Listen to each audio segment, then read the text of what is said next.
Kim took me to Diddy's party. Diddy's parties were a bit strange. I don't want to go there again. Kim forced me to go there. Kim. Ray, it's Kim. I just want you to know that I think you are so disgusting and desperate. Girl, let's talk about the scandal that launched 1,000 headlines, the infamous Kim Kardashian sex tape. It all started through a relationship that would forever change pop culture history. Kim met Brandy's brother, Ray J, and soon after, they jetted off to Cabo San Lucas to celebrate her birthday. What happened next? Well, the two filmed a tape that nearly 20 years later would still have people talking. The tape Kim Kardashian superstar dropped on March 21, 2007 via Vivid Entertainment. And as the story goes, Kim immediately pointed fingers at Ray J, insisting she had nothing to do with the leak. Fast forward 8 months, and Keeping Up with the Kardashians premiered, fueling endless speculation. Was the tape a publicity stunt to launch the show? For the past 16 years, the Kardashians have masterfully wielded the tape as a tool, driving ratings, generating sympathy, and keeping Kim's innocence intact, all while painting Ray J as the villain of the story. But honey, just when you thought the saga was over, in 2022, 19 years later, the tape resurfaced as storyline gold on their new show, The Kardashians. In a jaw-dropping scene, Kanye West gifts Kim a suitcase with a computer and hard drive, claiming it holds the original footage. Naturally, the clip went viral, and Ray J, he wasn't staying silent. On Hollywood Unlock's Instagram, he commented, "All of this is a lie. Can't let them do this anymore, so untrue." Then hours before the next episode aired, Ray J dropped a bombshell with a Daily Mail interview. He swore he never leaked a sex tape in his life, claiming the whole thing was a carefully orchestrated plan between Kris Jenner, Kim, and himself. According to Ray J, the idea first came from him as a way to boost Kim's fame, and once she was on board, Kris took over, masterminding every step. Ray J got real about the fallout. The tape hasn't just haunted his reputation, it's haunted his career. Public perception of him as the villain cost him major TV opportunities. "I couldn't be on any reputable shows. No Dancing with the Stars, no America's Got Talent, because of the image they built for me," he revealed, his grief palpable. And he made one thing clear: he isn't after money. He just wants his children to know that he doesn't exploit women or profit off footage filmed without consent. And if you thought that was the last straw, think again. Months later, Kris Jenner sat down on The Late Late Show with James Corden for a lie detector test. James asked her bluntly, "Did you help Kim release her tape?" And the machine allegedly said no, but Ray J, that pushed him over the edge. He took to Instagram fuming, refusing to let the world rewrite history any longer. This isn't just gossip, it's a saga of power, manipulation, and the lengths some will go for fame. And honey, the receipts are endless. You have with the wrong person. I was just gonna handle it legally, right? And just hit you in court and just get what I'm deserved from all of y'all being foul and trying to defame me, trying to make me look bad. In 1 hour, I'm having them send everything I got. We going through receipts tonight, Kris. We going through receipts tonight, Kim. Everything that I got, I'm gonna let them see. On September 11th, 2022, Ray J went full transparency mode on Instagram Live multiple times, dropping receipts that shook the internet. He shared DMs, text messages, and even the original contracts for the tape, pulling back the curtain on what really happened behind the scenes. According to Ray J, Kris Jenner wasn't just in the loop, she was running the whole operation. He claims she negotiated the release of the tape with Vivid Entertainment and actually ordered Kim and Ray J to film 3 separate tapes.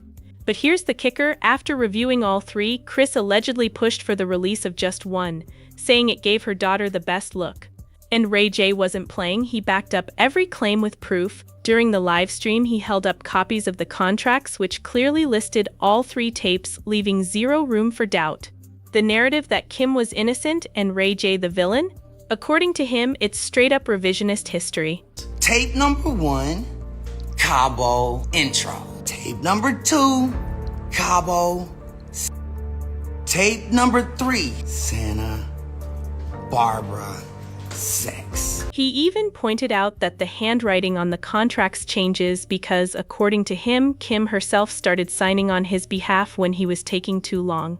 Yep, the receipts aren't just emails or text messages, he's talking handwritten proof showing exactly who was calling the shots behind the scenes. This little detail, it completely flips the script. The narrative of Kim as the innocent bystander and Ray J as the villain?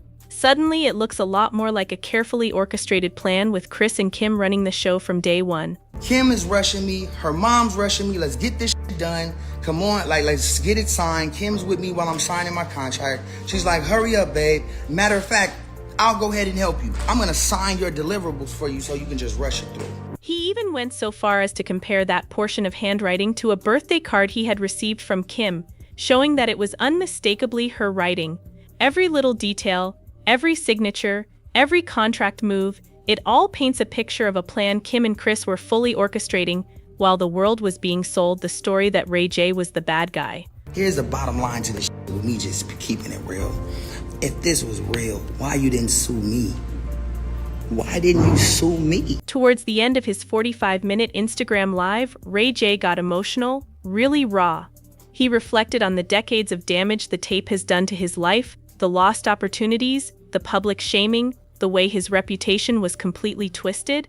Meanwhile, as he pointed out, the Kardashian-Jenner family has benefited massively from the same footage, building empires, shows, and global fame, all while he was left carrying the fallout.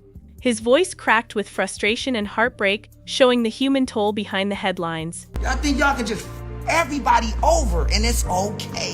Think about all the time she was crying and preying on other people's realities of what really happened to them. But then for her, she just lying and preying on people's emotions to feel sorry for her. He shared his ongoing worry about what his kids will think of him once they're older, reflecting on how the public's twisted perception has painted him as someone he's absolutely not. For him, this isn't about money or revenge, it's about legacy, truth, and making sure his children know that their dad doesn't exploit or disrespect anyone. For it to now, my daughter and my son is like,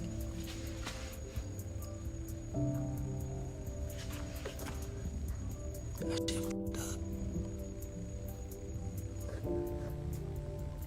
Within just a week of that emotional live stream, Ray J posted another video on Instagram claiming that he'd been blocked from going live. And of course, he didn't hold back. He directly blamed Kris Jenner for making it happen, adding yet another layer to the decades-long battle over control, power, and the narrative surrounding the infamous tape. Yo, we in LA. I'm trying to go live on my They blocked me, P. They blocked me on live. Kris Jenner, you working 24 hours to try to stop me, huh? Y'all don't want to respond to what I said, but y'all want to get me blocked from all the sites and banned from this and banned from that. So y'all don't want to respond, though. It's crickets over there. And just when you thought it couldn't get messier, Ray J dropped another bomb. He released a 2010 voicemail from Kim, and honey, it's pure chaos. In it, she's screaming at him, going off about everything, even dragging Whitney Houston, who was his girlfriend at the time, calling her an old hag, and then hitting both of them with the ultimate burn. Disgusting. This voicemail only added fuel to the fire, showing just how toxic things were behind the glitz and glamour of Hollywood, far away from the carefully curated image fans had been sold for years.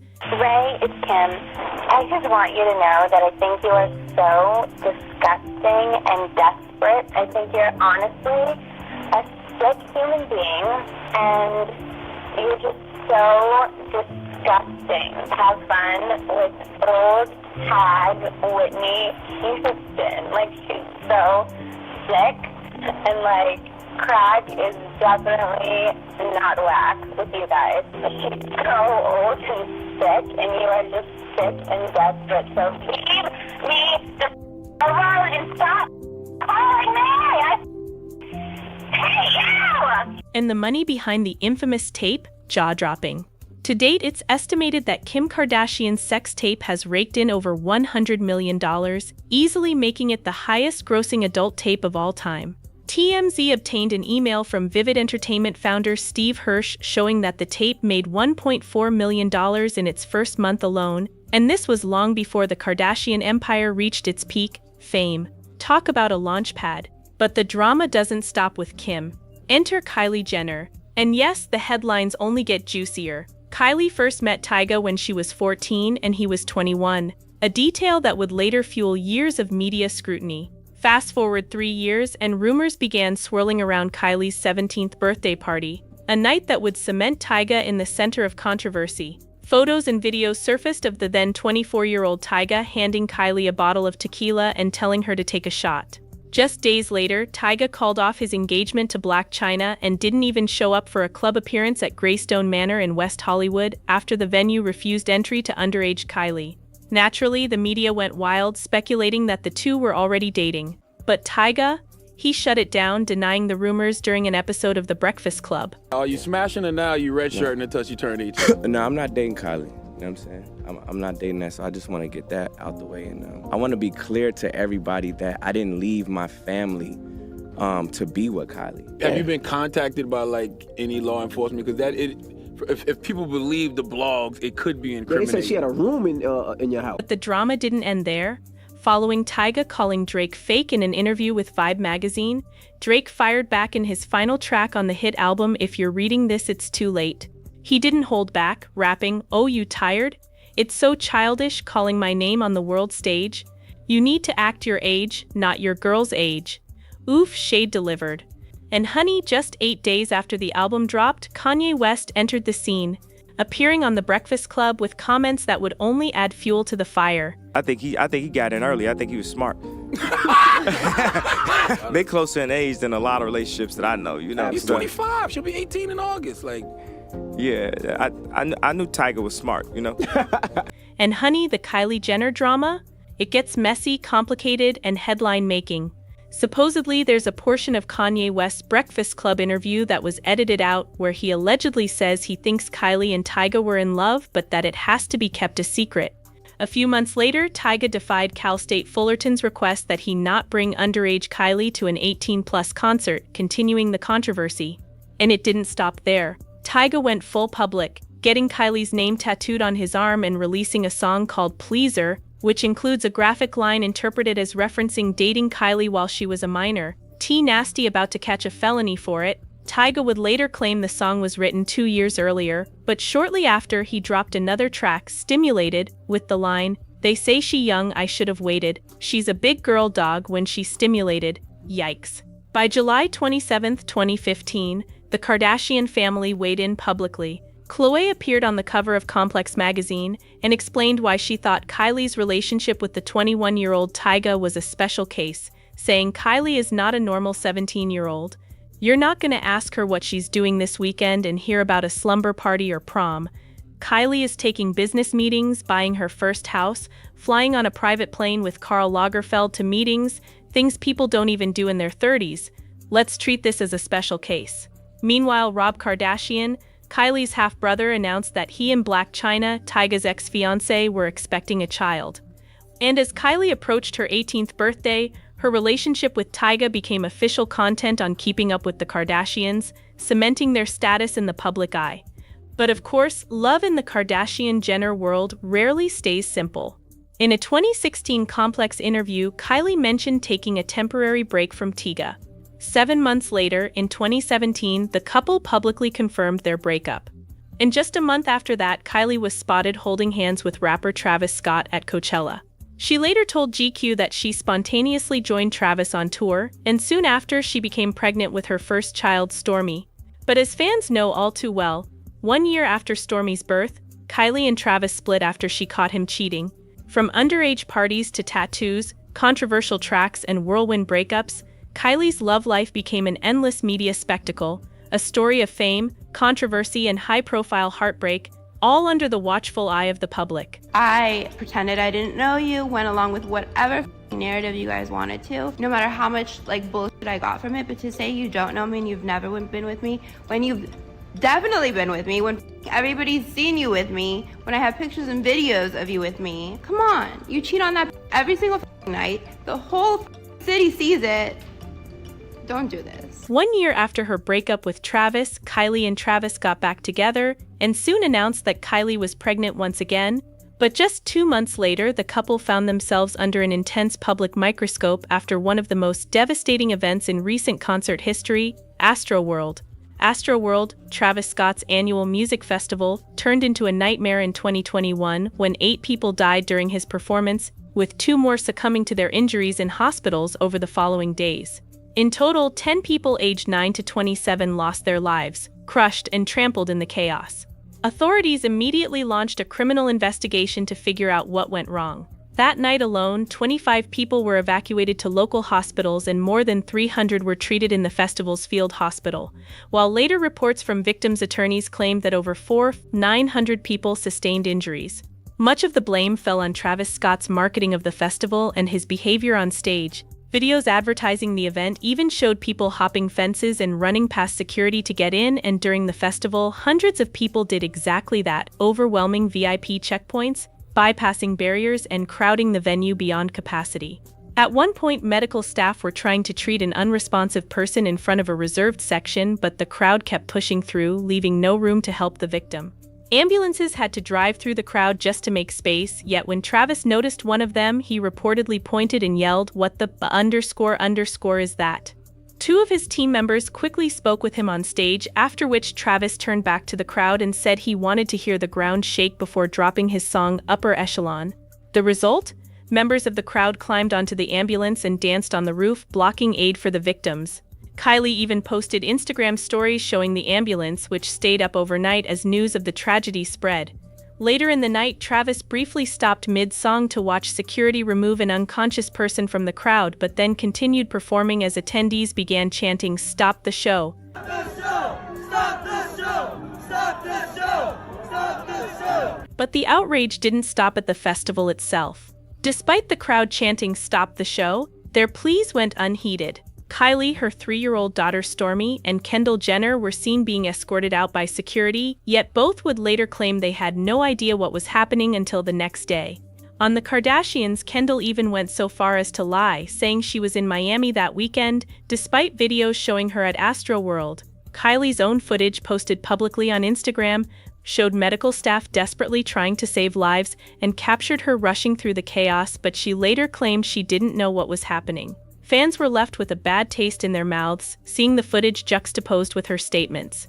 As the scrutiny intensified, more clips of Travis's questionable behavior on and off stage began circulating. An ex-manager, Shane Morris, posted that after having a seizure in a basement with Travis, the rapper allegedly walked away, leaving him for dead, adding even more fuel to the fire and painting a picture of negligence and recklessness surrounding the entire event. Travis Scott is the worst person I worked with in my entire career in music. I'm Travis Scott's former manager. I'm the one who had a seizure, and I'm the one that he left for dead in a basement in Los Angeles. The stories coming out of Astroworld and all the videos documenting the evidence are quite clear, and they align with what I know about Travis Scott. When he sees people in harm or danger, he tends to only continue thinking about himself. And the stories about Travis's behavior didn't stop with Astroworld. More accounts began surfacing, revealing a pattern of recklessness and aggression at his shows. At a festival called Summer Jam, he allegedly kicked a photographer off the stage, someone who was literally hired to do their job, shouting, "Hey, get your dirty ass off the stage, bro. Go now, you're off. Yes, I don't know you, go. I don't care if you're working for Summer Jam, bye. You're not working for Travis." And it gets worse. In another viral clip, Travis is seen jumping into the crowd mid-show, accusing someone of trying to steal his shoe and even encouraging the crowd to attack them. These incidents only added to the growing perception that his shows were dangerously unpredictable, raising serious concerns about the safety of his fans and leaving Kylie and her family caught in the public eye amid the chaos. Get that motherfucker! Get him! You tried to take my shoe? Come up! Come up! Come up! Come up! Come up! Come up! Boo! Boo! Boo! Get his ass up! Footage also surfaced of Travis yelling homophobic slurs while threatening fans during his shows, cementing the image of a performer who repeatedly put both safety and decency aside. Each new clip, each new allegation piled onto the public scrutiny, leaving Kylie and her family under the harshest of spotlights, caught between fame, controversy, and the growing backlash surrounding one of the most dangerous music events in recent history. And before the alleged assault had already shoved the DJ who was performing and was taking the phones of people who were taking pictures of him and throwing the phones across the room. Scott then came around to his area, which is off stage, in a cordoned off area, and punched him in the head. Now the victim is unable to turn his head. He ran around the speaker and attacked me. Obviously my neck is up. During one performance, he was reportedly smashing and breaking a DJ's laptop, slamming a sign at a nightclub, and punching an audio engineer who was simply doing his job at the venue. The story gets even more disturbing. Before the alleged assault, Travis had shoved the performing DJ and was grabbing phones from fans, taking pictures, throwing them across the room. Then he allegedly made his way to the engineer's area, a cordoned-off section off stage, and punched him in the head, leaving the victim unable to turn his head. These incidents paint a chilling picture of recklessness and aggression, showing a side of Travis Scott that goes far beyond wild concert energy and leaving Kylie and her family once again tangled in public controversy by association. Are the Kardashians really just 6 business-savvy women who built a billion-dollar empire? Or is there something darker, something witchy happening behind those perfectly curated mansion doors? Because let's be real, their level of power, influence, and cultural control doesn't feel normal. The Queen, the mastermind, the moment, Kris Jenner allegedly selling ritual manifestation candles back in the day. You're going to discover a product that is so powerful, it can enhance your life forever. And I have it right here. These are wicks of wisdom. Today we're stepping into one of the most controversial corners of pop culture, the alleged connection between the Kardashians and dark magic, voodoo, and eerie Hollywood rituals that people swear are hiding in plain sight. Now, before we go any further, everything in this video is alleged, but at the same time, there are photos, clips, and moments that have left many viewers seriously questioning what's really going on behind the scenes. Because this isn't just celebrity gossip, this feels like peeling back the glamorous filter on Hollywood and exposing the unsettling energy lurking beneath the red carpets, reality shows, and billion-dollar brands. The goal here isn't just to entertain, it's to shine a light on what some believe is wickedness operating behind closed doors and to remind people that in this world, there is good, there is evil, and there's a spiritual battle happening whether we acknowledge it or not. People love to laugh off dark magic as fantasy, but let's be honest, time and time again, artists and celebrities have been caught hinting at symbolism, rituals, and occult aesthetics that leave the public feeling uneasy. That said, many believers argue that no matter how powerful dark energy seems, it can never compare to the power of faith, truth, and Jesus Christ. And if you're a Christian watching this, consider this a reminder to stay discerning, to think carefully about who you invite into your home, what media you consume, and who you allow to shape your mindset and spirit. Because influence is powerful and not all influence is clean. Now that we've set the tone, let's dive in. You'll notice the internet keeps circling back to the same infamous moment over and over again. One scene in particular refuses to die. The season finale of the Kardashians, where Kourtney straight up calls Kim a witch. And what's wild is people didn't treat it like a joke. Because in that episode, it didn't feel like playful sibling shade. It felt loaded. Like an inside comment, like something that slipped out a little too honestly. And ever since then, fans, conspiracy theorists, and pop culture detectives have been replaying that clip, analyzing it, and asking the same unsettling question. Was it just sarcasm, or was it a hint? Because when you stack that moment next to the family's obsession with symbolism, eerie aesthetics, and strange spiritual references over the years, it starts to feel less like a random joke and more like a breadcrumb. And that's where things start getting uncomfortable. It's you and my friends and my kids and everyone against me. It's like you're just a witch. What most people don't realize is that the viral witch moment on the show is basically a distraction, a silly surface-level joke that keeps people from digging into what's really being whispered online. And trust me, every time I research stories like this, the same pattern happens. At first, it looks unserious, memes, laughs, jokes. But if you keep scrolling, if you keep digging, you eventually fall straight down the Kardashian witchcraft rabbit hole. And the first thing that hits you is a chilling alleged family legend tied to their bloodline. According to internet lore, generations ago, there was a stunning young woman connected to the Kardashian ancestry who went through serious hardship.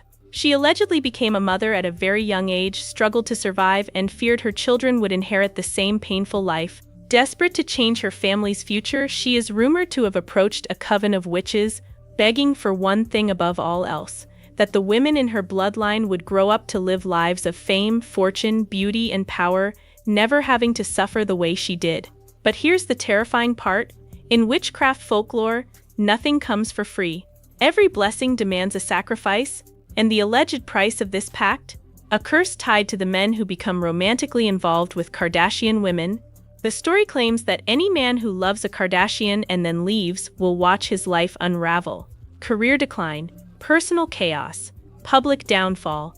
And once you start listing names, it starts to feel less like coincidence and more like a pattern people can't ignore. He's telling everyone who cares to listen that he absolutely regrets dating her. The source added, the more he reflects on what he went through with Kim, the more Pete wants to pinch himself and asked what the hell he was thinking. His swagger was gone, and he's seriously worried he'd become a long-term victim of the Kardashian curse. Scott Disick went from being a relatively successful businessman to developing severe alcoholism and depression in front of the whole world. Travis Scott, who went from having the #1 album in 2018, then becoming the most hated and disgraced artist of all time. Caitlyn Jenner, who ruined her relationship with Kris and her children, and later got ostracized by her own community. Kanye West, from being at the top of his career to being locked in a mental hospital. Pete Davidson, now undergoing trauma therapy after the negative media attention for being with Kim. They tried to shut the whole narrative down. The family publicly dismissed the allegations, calling the witchcraft claims sexist, offensive, and completely untrue, basically framing it as another tired attempt to villainize powerful women. And on the surface, that response makes sense. But for critics and conspiracy-minded fans, their denial only fueled the fire, because people started asking, if it's so ridiculous, why address it at all? Why not just laugh it off? Instead, their pushback made some viewers feel like they had something to defend or something to hide. And that's how this story keeps growing. Many moons ago, a woman in our family made a deal with 4 witches. It's wild. I'll show you. Let me see. It was alleged that a woman sacrificed her soul to 4 witches in Armenia. It's super sexist. Why can society blame us girls, but they would never blame men? The moment someone accused the Kardashians of being tied to a witch's curse, the internet locked in. People were obsessed. Theories multiplied. Threads went viral. And honestly, I get why it's sensational, eerie, and impossible to look away from.